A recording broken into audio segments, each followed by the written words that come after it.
Hello dear students, അപ്പോൾ നമ്മൾക്ക് സ്കീസോഫ്രീനിയയുടെ ബാക്കി ഭാഗം ഇന്നത്തെ ക്ലാസ്സിൽ കാണാം. കഴിഞ്ഞ ക്ലാസ് വരെ നമ്മൾ ഡയഗ്നോസ്റ്റിക് മെഷേഴ്സ് വരെ പറഞ്ഞു നിർത്തിയിട്ടുണ്ടായിരുന്നു. അപ്പോൾ ഇനി ഡയഗ്നോസ്റ്റിക് മെഷേഴ്സ് കഴിഞ്ഞാൽ പിന്നെ അടുത്തതായിട്ട് വരുന്നത് treatment of schizophrenia. Okay, so treatment എന്ന് പറയുമ്പോൾ നമ്മൾ ആദ്യം എന്താ ഓർമ്മ വരിക? ആദ്യം തന്നെ മെഡിക്കേഷൻസ് കൊടുക്കണം. ഓക്കെ, സോ കാരണം ഇതിനകത്ത് സൈക്കോട്ടിക് ഫീച്ചേഴ്സ് വളരെ അധികമായിട്ട് വരുന്നത് കൊണ്ട് തന്നെ പേഷ്യൻറ്റിന് ഡിലൂഷൻസ്, ഹാലൂസിനേഷൻസ്, അതുപോലെ ഡെലൂഷൻ്റെയും ഹാലൂസിനേഷൻ്റെയും ഭാഗമായിട്ട് വയലൻസ്, അഗ്രഷൻ ഇതെല്ലാം തന്നെ ഉണ്ടായിരിക്കും. അപ്പോൾ നമ്മൾ മെഡിക്കേഷൻസാണ് ഒന്നാമത്തെ ചോയ്സ്. ഓക്കെ, സോ ഫാർമക്കോതെറാപ്പി, മെഡിക്കേഷൻസിന് ഫാർമക്കോതെറാപ്പിയിൽ വരുന്നത്. അതിനകത്ത് ആദ്യം എന്തുവാ? Antipsychotics. Okay, so first choice of drugs എന്ന് പറയുന്നത് ആൻറ്റിസൈക്കോട്ടിക്സ് തന്നെയാണ് നമ്മൾ സ്കീസോഫ്രീനിയയിൽ പ്രിഫർ ചെയ്യുന്നത്. അതിനകത്ത് ആൻറ്റിസൈക്കോട്ടിക്സ് രണ്ട് തരത്തിൽ പറയാം. ടിപ്പിക്കൽ ആൻറ്റിസൈക്കോട്ടിക്സ് അല്ലെങ്കിൽ ട്രഡീഷണലായിട്ട് കൺവെൻഷണൽ ആൻറ്റിസൈക്കോട്ടിക്സ് അല്ലെങ്കിൽ ട്രഡീഷണൽ ആൻറ്റിസൈക്കോട്ടിക്സ്, പിന്നെ ന്യൂ ജനറേഷൻ ഡ്രഗ്സ്. ഓക്കെ, രണ്ടാമത്തെ കാറ്റഗറി എറ്റിപ്പിക്കൽ, അതായത് പുതിയ ന്യൂ ജനറേഷൻ ഡ്രഗ്സ്. അപ്പോൾ ടിപ്പിക്കൽ ആൻറ്റിസൈക്കോട്ടിക്സ് ഉണ്ട്, എറ്റിപ്പിക്കൽ ആൻറ്റിസൈക്കോട്ടിക്സ് ഉണ്ട്. ടിപ്പിക്കൽ എന്ന് പറഞ്ഞു കഴിഞ്ഞാൽ ഓൾഡ് ജനറേഷൻ ഡ്രഗ്സ് ആണ്. അതിനകത്ത് നമ്മുടെ എക്സ്ട്രാ പിരമിഡൽ സിംറ്റംസ് എന്നുള്ള സൈഡ് എഫക്ട്സ് വളരെ കൂടുതലാണ്. ആൻറ്റിസൈക്കോട്ടിക്കിൻ്റെ എഫക്റ്റ് കുറവും സൈഡ് എഫക്റ്റിനുള്ള ചാൻസ് കൂടുതലുമാണ്.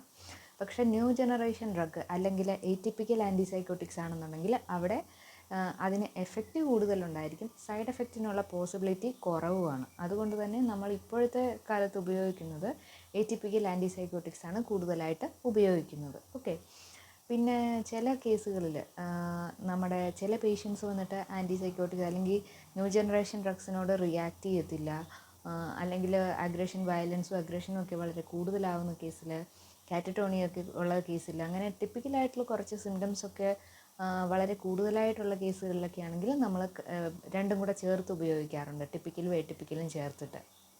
ഓക്കെ, അതുപോലെ ലോങ് ടേം ആയിട്ടുള്ള കേസുകളൊക്കെ ആണെന്നുണ്ടെങ്കിലും നമ്മൾ എക്സ്ട്രാ പിരമിഡൽ സിംറ്റംസ് എന്നുള്ള അല്ലെങ്കിൽ സൈഡ് എഫക്ട്സിനെ ഒഴിവാക്കാനായിട്ട് കൂടുതൽ ശ്രമിച്ചുകൊണ്ട് എറ്റിപ്പിക്കൽ ആൻറ്റിസൈക്കോട്ടിക്സ് ആണ് ഇപ്പോൾ കൂടുതലായിട്ട് ഉപയോഗിച്ച് വരുന്നത്. ഓക്കെ, സോ ഫസ്റ്റ് ചോയ്സ് എന്ന് പറഞ്ഞാൽ ആൻറ്റിസൈക്കോട്ടിക്സ് ഡ്രഗ്സ് ആണ് ആദ്യത്തെ കാറ്റഗറി കൊടുക്കുന്നത്. രണ്ടാമത്തത് ബേസ്ഡ് ഓൺ ദ സിംറ്റംസ് നമുക്ക് സൈക്യാട്രിയിലെ മെഡിസിൻസ് എല്ലാം ഉപയോഗിക്കാം. അപ്പോൾ ആൻറ്റിസൈക്കോട്ടിക്സ് കൊടുക്കും.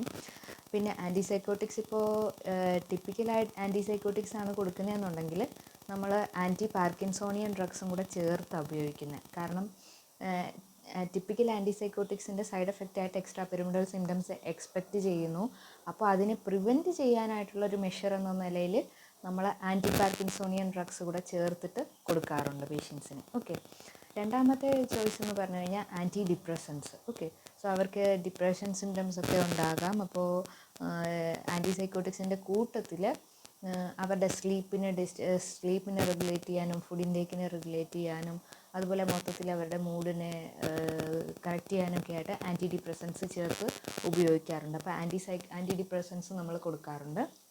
ദെൻ മൂഡ് സ്റ്റെബിലൈസേഴ്സ് കൊടുക്കുന്നത് എന്തിനാന്ന് വെച്ച് കഴിഞ്ഞാൽ വയലൻ്റ് അഗ്രഷൻ ബിഹേവിയറൊക്കെ ഉണ്ടെങ്കിൽ, ഡെലൂഷൻ ഓഫ് ഗ്രാൻഡിയോസിറ്റി ഉണ്ടെന്നുണ്ടെങ്കിൽ, അപ്പോൾ അങ്ങനെയുള്ള അവരുടെ സിംറ്റംസിനെയൊക്കെ സബ്സൈഡ് ചെയ്യാനായിട്ട് മൂഡ് സ്റ്റെബിലൈസേഴ്സ് നമ്മളെ ഹെൽപ്പ് ചെയ്യുന്നുണ്ട്. ഓക്കെ, ദെൻ ബെൻസോഡൈസിപ്പൈൻ ഇപ്പോൾ ആങ്സിയോലൈറ്റിക്സ് ആണ്.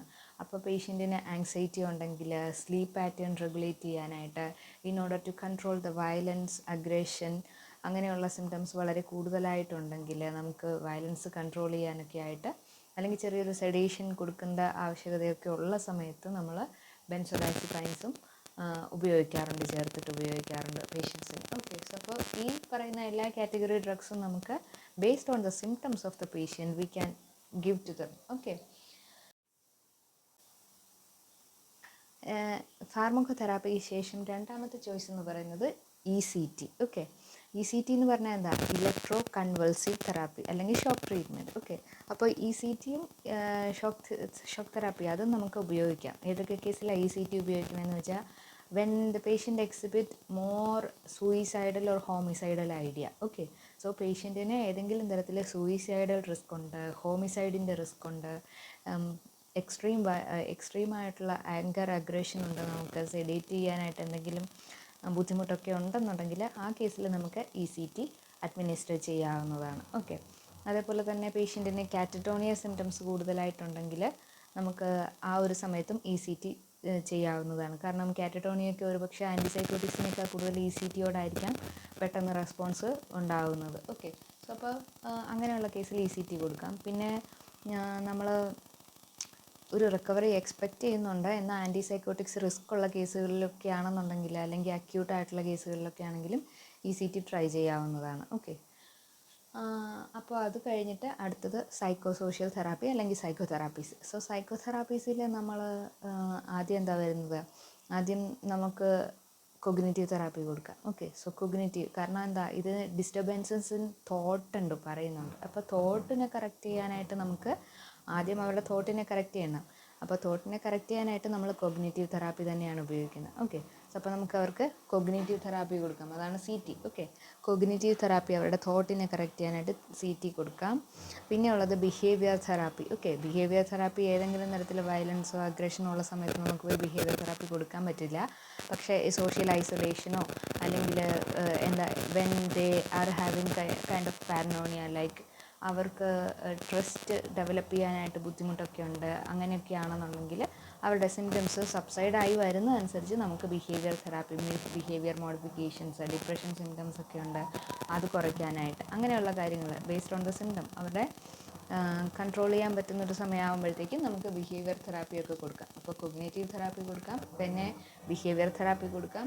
അടുത്തത് group therapy. Okay, so when the patient is having kind of social ഐസൊലേഷനോ അതുപോലെയുള്ള കാര്യങ്ങൾ, സോ ഒറ്റയ്ക്കിരിക്കാനാണ് കൂടുതൽ പ്രിഫർ ചെയ്യുന്നത്, ഡിപ്രഷൻ സിംറ്റംസ് കൂടുതലായിട്ട് കാണിക്കുന്നുണ്ട്, അങ്ങനെയുള്ള കേസിൽ നമുക്ക് ഗ്രൂപ്പ് തെറാപ്പി കൊടുക്കാം. ഓക്കെ, അപ്പോൾ ഗ്രൂപ്പ് തെറാപ്പി കഴിഞ്ഞിട്ട് അടുത്തത് വരുന്നത് ഫാമിലി തെറാപ്പിയാണ്. ഫാമിലി തെറാപ്പി പേഷ്യൻറ്റിൻ്റെ ഫാമിലി തീർച്ചയായിട്ടും ഇമ്പയർഡ് ഫാമിലി കോപ്പിംഗ് ഒക്കെ ഉണ്ടായിരിക്കും. ഒരുപാട് ഫാമിലി റിലേഷൻഷിപ്പിലൊക്കെ ഒരുപാട് പ്രശ്നങ്ങളുണ്ടായിരിക്കാം. അപ്പോൾ അതിനെ ബേസ് ചെയ്തിട്ട് കപ്പിൾസ് ആണെങ്കിൽ അവർക്ക് ഏത് തരത്തിലുള്ള എല്ലാ രീതിയിലുള്ള റിലേറ്റീവ്സ്, പാരൻസിനായാലും സിബ്ലിങ്സിനായാലും എല്ലാവരെയും തെറാപ്പിയിൽ ഇൻക്ലൂഡ് ചെയ്തുകൊണ്ട് നമുക്ക് തെറാപ്പിനെ മുന്നോട്ട് കൊണ്ടുപോകാനായിട്ട് ശ്രമിക്കേണ്ടതാണ്. അങ്ങനെ വരുമ്പോഴത്തേക്കും നമ്മൾ എന്തായാലും ഇത് സ്കീസോഫ്രീനിയ എന്ന് പറഞ്ഞു കഴിഞ്ഞാൽ പ്രൊഗ്നോസിസ് പുവർ പ്രൊഗ്നോസിസ് ആയിരിക്കാം പോസിബിലിറ്റി. സിംറ്റംസിനെ സബ്സൈഡ് ചെയ്ത് കൊണ്ടുപോകാം if they are responding to the medications. നന്നായിട്ട് ചിലർക്ക് വന്നിട്ട് മെഡിസിൻസിനോട് നന്നായിട്ട് പെട്ടെന്ന് റിക്കവറി കിട്ടും, അല്ലെങ്കിൽ ഓരോ സിംറ്റംസിനെ നമുക്ക് മെഡിസിൻ എടുക്കുന്ന കാലത്തോളം സബ്സൈഡ് ചെയ്ത് വെക്കാനായിട്ട് സാധിക്കും. മെഡിസിൻ സ്റ്റോപ്പ് ചെയ്യാൻ പറ്റത്തില്ല എന്നുള്ള കേസേ ഉള്ളൂ. അപ്പോൾ അതിനനുസരിച്ചിട്ട് നമുക്ക് ഫാമിലി മൊത്തം ഇൻവോൾവ് ചെയ്താൽ മാത്രമേ ഈ ട്രീറ്റ്മെൻറ്റ് നമുക്ക് മുന്നോട്ട് കൊണ്ടുപോകാൻ പറ്റത്തുള്ളൂ. ഓക്കെ, കാരണം പേഷ്യൻറ്റിൻ്റെ ഡെലൂഷൻസിനോ ഹാലൂസിനേഷനോ ഒക്കെ കണ്ടുപിടിക്കാനോ സമയത്ത് പേഷ്യൻറ്റ് മെഡിസിൻ മിസ്സാകാതെ നോക്കാനോ, അല്ലെങ്കിൽ പേഷ്യൻറ്റിൻ്റെ ബിസയർ ബിഹേവിയേഴ്സിനോട് അല്ലെങ്കിൽ ബിഹേവിയർ പാറ്റേണിനോട് അവരോട് എങ്ങനെ ബിഹേവ് ചെയ്യണം, ഇതെല്ലാം മറ്റുള്ളവരുടെ ബിഹേവിയറിനനുസരിച്ചിരിക്കും ഇവരുടെ ഡെലൂഷനും ഹാലൂസിനേഷനും അല്ലെങ്കിൽ വയലൻസും അഗ്രഷനും ഒക്കെ പ്രൊവോക്ക് ആകുന്നത്. അപ്പോൾ അതുകൊണ്ട് തന്നെ ഫാമിലി തെറാപ്പി വളരെ അത്യാവശ്യമായിട്ട് വേണ്ട ഒരു കാര്യമാണ്. ഓക്കെ, അടുത്തത് social skill training. Okay, so social skill training എന്ന് പറഞ്ഞാൽ എന്തുവാ, നമ്മൾ മിക്കവാറും തന്നെ സ്കീസോഫ്രീനിയ കേസുകളിൽ ലോങ് ടേം തെറാപ്പീസൊക്കെ ആവശ്യമായിട്ട് വരുന്ന കേസാണ്. അപ്പോൾ സോഷ്യൽ സ്കിൽ ട്രെയിനിങ് എന്ന് ഉദ്ദേശിക്കുന്നത് ചില ആൾക്കാർക്ക് ഈ സമയത്ത് സ്കീസോ വരുമ്പോഴത്തേക്കും തന്നെ അവരുടെ മൂഡും അഫക്റ്റും എല്ലാം തന്നെ ഇമ്പയർഡ് ആകും, ജഡ്ജ്മെൻറ്റ് ഇമ്പയർഡ് ആകും, അവർക്ക് പുവർ സെൽഫ് കെയർ ആയിരിക്കും ഉണ്ടാവുക, ട്രസ്റ്റ് ഡെവലപ്മെൻറ്റ് ഇഷ്യൂസ് ഉണ്ടാകും. അതുകൊണ്ട് തന്നെ മറ്റുള്ള ആൾക്കാരുമായിട്ട് മിങ്കിളാവാൻ പോകത്തില്ല, അല്ലെങ്കിൽ ട്രസ്റ്റ് ഡെലൂഷൻസോ ഹാലൂസിനേഷനൊക്കെ ഉള്ളതിൻ്റെ ഫലമായിട്ട് അവർ പുവർ സെൽഫ് കെയർ ആയിരിക്കും ഉണ്ടാവുക, കുളിക്കാനോ പല്ല് തേക്കാനോ ഒക്കെ ആയിട്ട് ബുദ്ധിമുട്ടുണ്ടാകും, അവരതൊന്നും ചെയ്യത്തില്ല, അവർക്ക് ഭയങ്കര സസ്പീഷ്യസ്നെസ് ആയിരിക്കാം, ഡ്രസ്സൊന്നും മാറത്തില്ല, ഭയങ്കര പുവർ പേഴ്സണൽ ഹൈജീൻ മെയിൻ്റനൻസ് ആയിരിക്കും. അതുപോലെ തന്നെ ഫുഡിൻ്റെയൊക്കെ കുറവായിരിക്കും, കാരണം അവരെ പോയ്സൺ ചെയ്യാനോ അല്ലെങ്കിൽ അവരെ ഹാം ചെയ്യാൻ ശ്രമിക്കുന്നത് പോയ്സൺ ഉണ്ട് എന്നൊക്കെ വിചാരിച്ചിട്ട് അവർ ഫുഡൊക്കെ കഴിക്കാതിരിക്കും.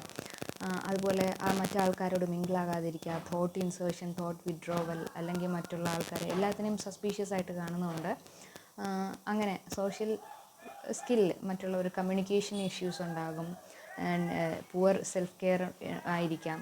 അപ്പോൾ മൊത്തത്തിൽ അവരുടെ ലൈഫിനെ അത് ബാധിക്കുന്നുണ്ട്. അപ്പോൾ അതിനെയെല്ലാം കറക്റ്റ് ചെയ്യാനായിട്ട് നമ്മൾ സോഷ്യൽ സ്കിൽ ട്രെയിനിങ് എല്ലാം കൊടുക്കുന്നുണ്ട്. അവർക്ക് നോ പറയാൻ പഠിപ്പിക്കാനും യെസ് എടുക്കാനും ഇനീഷ്യേറ്റീവ് എടുത്ത് ഓരോ കാര്യങ്ങൾ ചെയ്യാനും എല്ലാത്തിനും. ഓക്കെ, സോ ഇതെല്ലാം തന്നെയാണ് സോഷ്യൽ സ്കിൽ ട്രെയിനിങ്ങിനകത്ത് വരുന്നത്, അതായത് നമ്മൾ ട്രീറ്റ്മെൻറ്റിനകത്ത് വരുന്നത്. Okay, nursing management. അപ്പോൾ ട്രീറ്റ്മെൻറ്റ് കഴിഞ്ഞ് നഴ്സിംഗ് മാനേജ്മെൻറ്റ്, അതിനകത്ത് നഴ്സിംഗ് ഡയഗ്നോസിസ് വെച്ചിട്ട് നമുക്ക് പറഞ്ഞു പോകാം. ഓക്കെ, സോ ഒന്നാമത്തെ nursing diagnosis disturbed thought process. Okay, so disturbed thought process related to എന്തായിരിക്കാം?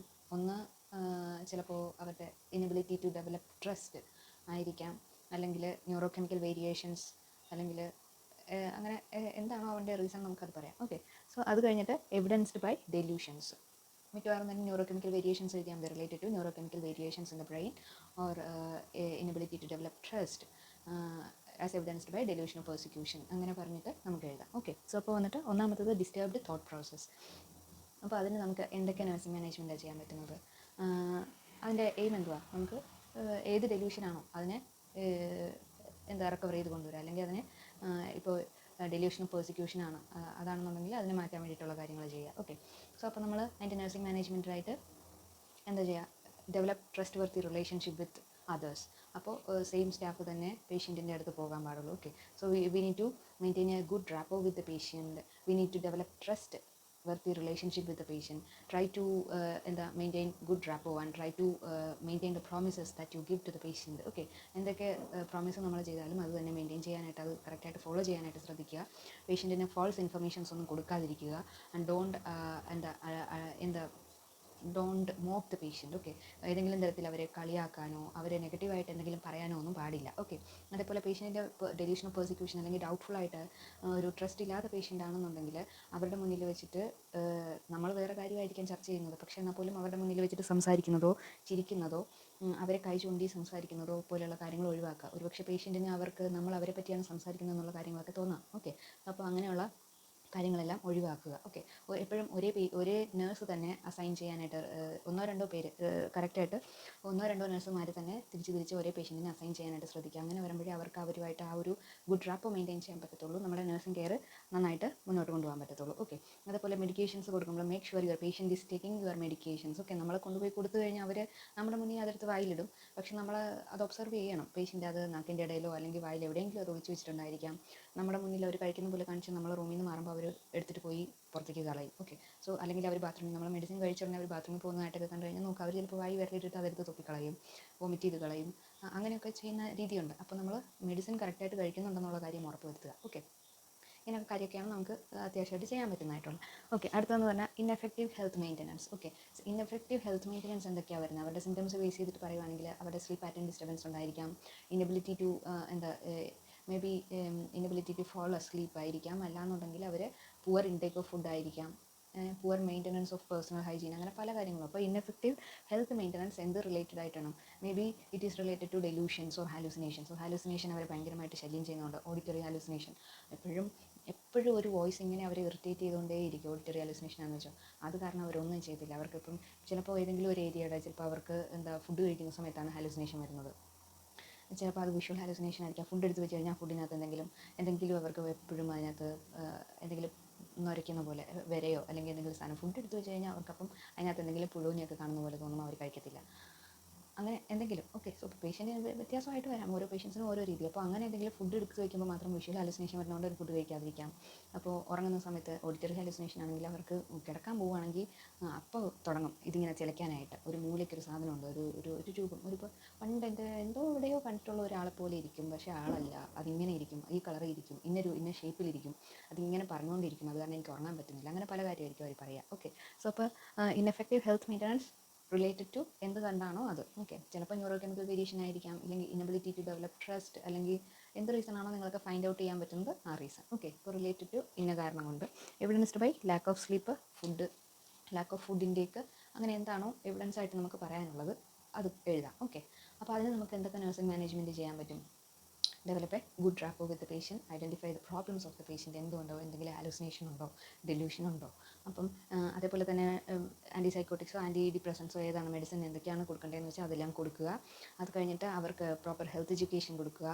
ഡെലൂഷനോ ഹാലൂസിനേഷനോ ആണെങ്കിൽ അത് അസുഖത്തിൻ്റെ ഭാഗമായിട്ട് അസുഖം ഉണ്ടെന്നുള്ളത് ഇൻസൈറ്റ് ഉണ്ടെന്നുണ്ടെങ്കിൽ ഇൻസൈറ്റ് ഓൾറെഡി ഉണ്ടെങ്കിൽ നമ്മൾ അവരെ പറഞ്ഞ് മനസ്സിലാക്കുക ഇത് ഡെലൂഷനാണ് അല്ലെങ്കിൽ ഹാലൂസിനേഷനാണ്, തെറ്റായിട്ട് നമുക്ക് അങ്ങനെ തോന്നുന്ന ഈ അസുഖത്തിൻ്റെ ഭാഗമായിട്ട്, അല്ലാതെ അത് ഒറിജിനൽ അല്ല. അത് നമുക്ക് ആ ഒരു കാര്യത്തിനെ ഓവർകം ചെയ്യാൻ വേണ്ട കോൺഫിഡൻസും സ്ട്രെങ്ത്തും ഒരു ഒരു വിൽ പവർ അവർക്ക് ഡെവലപ്പ് ആക്കി എടുത്തിട്ട് നമ്മൾ അതിന് വേണ്ടിയിട്ടുള്ള കാര്യങ്ങൾ ചെയ്യുക. ഓക്കെ, സോ കോഗ്നിറ്റീവ് തെറാപ്പിയൊക്കെ പ്രൊവൈഡ് ചെയ്യുന്നത് വഴി നമുക്ക് അവരുടെ ഡീഫോൾട്ട് ആയിട്ടുള്ള തോട്ട്സിനെയൊക്കെ നമുക്ക് മാറ്റിയെടുക്കാനായിട്ടൊക്കെ സാധിക്കും. അപ്പോൾ അങ്ങനെയുള്ള കാര്യങ്ങൾ നമുക്ക് അതിനകത്ത് ചെയ്യാം. ഓക്കെ, അടുത്തതെന്ന് പറഞ്ഞാൽ സെൽഫ് കെയർ ഡെഫിസിറ്റ് ഇപ്പോൾ നേരത്തെ പറഞ്ഞ പോലെ അവരുടെ പുവർ പേഴ്സണൽ ഹൈജീൻ ഒക്കെ മെയിൻറ്റെയിൻ ചെയ്യുന്നവരായിരിക്കാം. അവരുടെ റൂമിലൊട്ട് നീറ്റ് ഉണ്ടാകത്തില്ല. അവർ ചിലപ്പോൾ എന്തെങ്കിലും സാധനങ്ങളോടൊക്കെ അവർക്ക് ഭയങ്കര ചില സാധനങ്ങളൊന്നും അവർ കളയത്തില്ല. അവർ എത്ര വേസ്റ്റ് ആണെങ്കിലും അവർ കളയത്തില്ല. ചിലപ്പോൾ ഫുഡിൻ്റെ പാക്കറ്റ് ഫുഡൊക്കെ കഴിച്ചപ്പോൾ ലേസിൻ്റെ പാക്കറ്റ്, ടൂത്ത് പേസ്റ്റിൻ്റെ കവറ്, അങ്ങനെ ചില സാധനങ്ങളൊക്കെ അവർ വളരെ പ്രീഷ്യസ് ആയിട്ട് സൂക്ഷിച്ച് വെക്കുന്നതായിട്ടുണ്ട്. അതൊന്നും അവരുടെ സാധനങ്ങളൊന്നും അവർ കളയത്തില്ല. ചിലപ്പോൾ അവർ ചിലപ്പോൾ ചിന്തിക്കുന്നത് ഈ സാധനങ്ങൾ അവർ ഉപയോഗിച്ച ഈ സാധനങ്ങളൊക്കെ അവർ വേറെ ആൾക്കാരുടെ കയ്യിൽ കിട്ടിക്കഴിഞ്ഞാൽ അവരത് ബ്ലാക്ക് മാജിക് ചെയ്യാൻ ഉപയോഗിക്കും.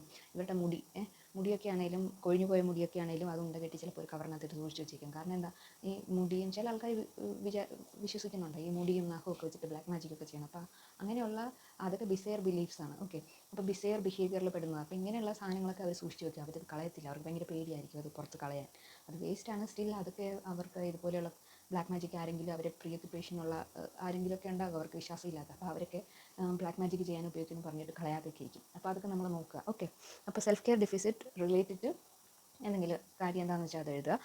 Evidence poor personal hygiene, not taking bath, അല്ലെങ്കിൽ പുവർ ഗ്രൂമിങ്, ഡ്രസ്സൊന്നും മാറാതെ ഇരിക്കുക. അപ്പോൾ അതൊക്കെ ആയിരിക്കും അതിൻ്റെ എവിഡൻസ് ആയിട്ട് നമുക്ക് കിട്ടുന്നത്. അപ്പോൾ അതിന് വേണ്ടിയിട്ട് എന്താ, ഇതേപോലെ തന്നെ ട്രസ്റ്റ് വർത്തി റിലേഷൻഷിപ്പ് മെയിൻറ്റെയിൻ ചെയ്യുക, ബിഹേവിയർ തെറാപ്പി കൊടുക്കാം, കോഗ്നിറ്റീവ് തെറാപ്പി കൊടുക്കാം, മെഡിസിൻസ് അഡ്മിനിസ്റ്റർ ചെയ്യുക. ഓക്കെ, സോ അതേപോലെ തന്നെ അവരുടെ എവിടെയാണോ ഏത് തോട്ടിലാണോ പ്രോബ്ലം ഉള്ളത് ആ തോട്ടിനെ കറക്റ്റ് ചെയ്യാൻ വേണ്ടിയിട്ടുള്ള മെഷേഴ്സ് എന്തൊക്കെയാണോ അത് ചെയ്യാനായിട്ട് ശ്രമിക്കുക. ഓക്കെ, അടുത്തത് risk for self directed or other directed violence. Okay, so വയലൻസിനുള്ള പോസിബിലിറ്റി വളരെ കൂടുതലാണ്. അപ്പോൾ റിസ്ക് ആയതുകൊണ്ട് തന്നെ അത് ലാസ്റ്റ് എഴുതിയാൽ മതി, ആദ്യത്തെ പ്രയോറിറ്റി വരത്തില്ല. Risk for self directed violence അല്ലെങ്കിൽ അതർ ഡയറക്റ്റഡ് വയലൻസ്, അതായത് ഹോമിസൈഡോ സൂയിസൈഡോ ഒക്കെ ചെയ്യാനായിട്ടുള്ള അത് നമ്മുടെ എവിഡൻസ് ആണ്. സൂയിസൈഡ് അറ്റംപ്റ്റ് എന്തെങ്കിലും ചെയ്തിട്ടുണ്ടെങ്കിൽ, അല്ലെങ്കിൽ സൂയിസൈഡൽ ഐഡിയേഷൻ ഉണ്ടെങ്കിൽ, ഇല്ല ഹോമിസൈഡിനുള്ള പോസിബിലിറ്റീസ് ഒക്കെ ഉണ്ടെന്നുണ്ടെങ്കിൽ അതൊക്കെ റൂൾ ഔട്ട് ചെയ്യുക. ഓക്കെ, അപ്പോൾ അങ്ങനെയുള്ള ആൾക്കാരെയാണെന്നുണ്ടെങ്കിൽ, അങ്ങനെയുള്ള റിസ്ക് കാണുന്നുണ്ടെന്നുണ്ടെങ്കിൽ അവരെ ഐസൊലേറ്റ് ചെയ്ത് വെക്കാനായിട്ട് ശ്രദ്ധിക്കുക. അവർക്ക് താല്പര്യമില്ലാത്ത വ്യക്തികളോ ഫാമിലി മെമ്പേഴ്സോ ഫ്രണ്ട്സോ ഒന്നും പേഷ്യൻറ്റുമായിട്ട് ഇൻറ്ററാക്ട് ചെയ്യാനായിട്ട് അനുവദിക്കാതിരിക്കുക. ഓക്കെ, അവരെ പ്രൊവോക്ക് ചെയ്യുന്ന രീതിയിലുള്ള ഒരു കാര്യവും തന്നെ അവരുടെ പേഷ്യൻറ്റിൻ്റെ പ്രസൻറ്റിൽ വെക്കാൻ പാടില്ല. അവരുടെ അടുത്ത് അങ്ങനെയുള്ള കാര്യങ്ങളൊന്നും ചർച്ച ചെയ്യാൻ പാടില്ല. പിന്നെ എപ്പോഴും സേഫ് എൻവയോൺമെൻറ്റ്, നോൺ പ്രൊവോക്കേറ്റീവ്, ഒരുപാട് നോയ്സോ ഒരുപാട് ലൈറ്റോ ഒക്കെ ആയിട്ട് അവരെ ഡിസ്റ്റർബ് ചെയ്യുന്ന രീതിയിൽ യാതൊരു കാര്യങ്ങളും നമ്മുടെ വാർഡിൽ ഉണ്ടാവാൻ പാടില്ല. ഓക്കെ, പിന്നെ നമ്മൾ എല്ലാ കാര്യങ്ങളും സ്ക്രീൻ ചെയ്തുകൊണ്ടിരിക്കണം. അവിടെ യാതൊരു തരത്തിലും ഹാംഫുൾ ആയിട്ടുള്ളതോ ഷാർപ്പായിട്ടുള്ളതോ ത്രെട്ടൺ ചെയ്യാൻ പറ്റുന്ന രീതിയിലുള്ള ആർട്ടിക്കിൾസോ വയറോ അങ്ങനെയുള്ള സാധനങ്ങളൊന്നും പാടില്ല. ഓക്കെ, പിന്നെ അടുത്തത് സോഷ്യൽ ഐസൊലേഷൻ. അതൊരു നഴ്സിംഗ് ഡയഗ്നോസിസ് പറയാം. സോഷ്യൽ ഐസൊലേഷൻ അതേത് കേസിലാണ് പറയാൻ പറ്റുന്നതെന്ന് വെച്ച് കഴിഞ്ഞാൽ, പിന്നെ സോഷ്യൽ ഐസൊലേഷൻ പറയാം. സോഷ്യൽ ഐസൊലേഷൻ ഏത് കേസിലാണ് പറയുന്നതെന്ന് വെച്ച് കഴിഞ്ഞാൽ, ചില പേഷ്യൻസ് ആരോടും മിണ്ടാതെ ഒരു റിലേഷൻഷിപ്പൊന്നും ഉണ്ടാകത്തില്ല, ആരുമായിട്ടൊന്നും മിങ്കിളാവത്തില്ല. അവർ കൂടുതൽ സമയം ഒറ്റയ്ക്കായിരിക്കും ഇരിക്കുന്നത്. അപ്പോൾ അവരുടെ സെൽഫ് കോൺഫിഡൻസും സെൽഫ് ഇമേജ് ഡിസ്ട്രക്റ്റഡ് ആയിട്ടുള്ളവരായിരിക്കാം, സെൽഫ് കോൺഫിഡൻസ് ഡിസ്ട്രക്റ്റഡ് ആയിട്ടുള്ളവരായിരിക്കാം. അവരാരുമായിട്ടൊന്നും മിങ്കിളാവത്തില്ല. അവരെപ്പോഴും ഒറ്റയ്ക്കിരിക്കാനായിട്ടായിരിക്കും ശ്രദ്ധിക്കുന്നത്. ഒരു ഭയങ്കര ലോ സെൽഫ് എസ്റ്റീം ഉള്ളവരൊക്കെ ആയിരിക്കാം. അപ്പോൾ അങ്ങനെയുള്ളവരെ അതിനനുസരിച്ച് വേണ്ട കാര്യങ്ങൾ ചെയ്ത് കൊടുക്കുക. ഓക്കെ, അടുത്ത പിന്നെ പറയാൻ പറ്റുന്നത് ഇൻഎഫക്റ്റീവ് ഫാമിലി കോപ്പിംഗ്.